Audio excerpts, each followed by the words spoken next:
what's happening, family? BIG3, Cincinnati. A wise man once said, "There's no such thing as halfway crooks." Week 7 was where we found out who was halfway and who was for real. This week was about full measures, and no game showcased that more than the clash between the undefeated enemies and the 5-1 Bivouac. Biggest game of the season thus far. The enemies were riding high off their biggest win of the season, while Bivouac came in rattled from a shocking upset the week before. You know, we was a little deflated last week because of the flight situation with the cyber attack. That's the only thing that can beat us is the cyber attack. The bad blood between these two teams had been boiling all week, with jabs traded on social media and in person. I see they trying to hype this game and shit. Like, man, this ain't nothing to hype, man. Said the shoes, whack. Whack! Uniform, whack! The enemies were on top, and they intended to stay there. I want to hype some shit, I'm gonna set it up.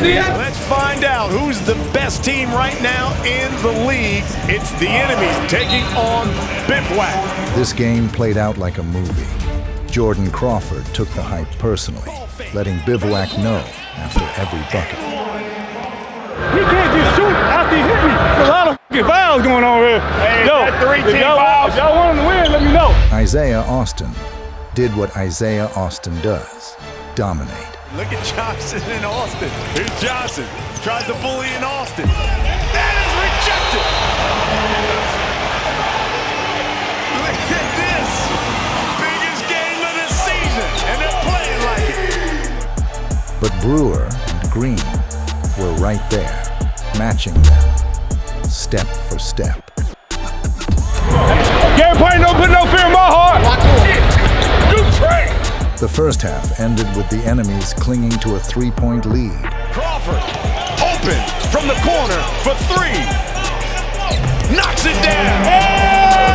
And it looks over, walks straight at Gary Payton. Look at this guy. Look at this. You gotta talk about the intensity. 12 points for Crawford, and now little pushing and shoving here.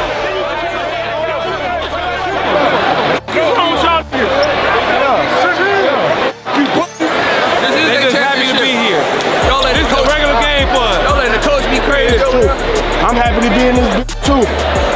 After Crawford's walk-off 3, Payton locked in. Do that. They started it. We wasn't talking, and now they want to start it. We're not gonna back down. That's what they want to do. Let's do it. Directing his defense to shut the enemies down. Fitzgerald knocks it down. But in the second half, as the enemies looked poised to keep rolling, Corey Brewer took over. Back out to Brewer. Ball fake. Drives. And a block on Elijah Stewart. Count the basket. Brewer willed his team back.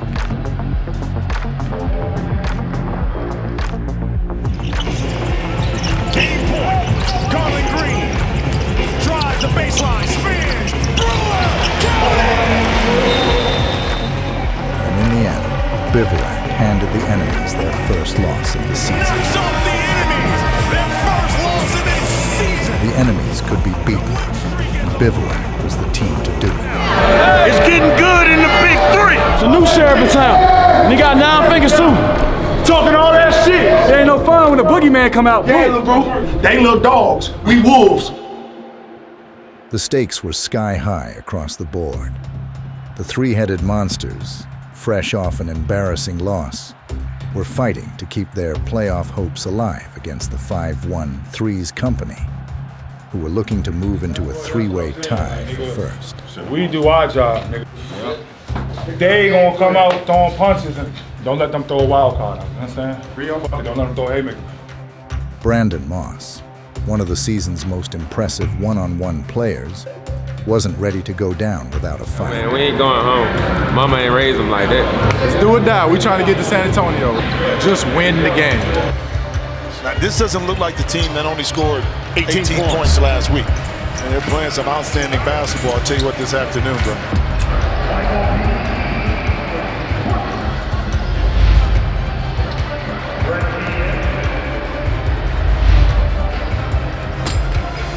Moss and Teague took control,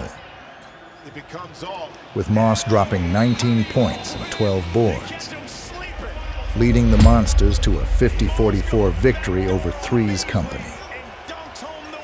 The upset of the day kept their playoff hopes alive and shook up the standings. You know what's going on. I already told him what's going on. Mama don't raid none of them. Stay alive, baby. Stay alive. With a three-way tie between Ball Hogs, Trilogy, and the Three-Headed Monsters, it all came down to the final game of the day. Trilogy playing for their Big 3 lives. It's Tri-State. It's hard to pinpoint what lights a fire in a player. Briscoe had been a scoring machine all season, but something about that exchange of words between the Teague brothers seemed to flip a switch.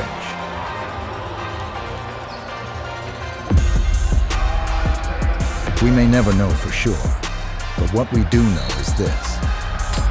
Briscoe took the court and torched Tri-State for 25 points, effectively ending the Three-Headed Monsters season.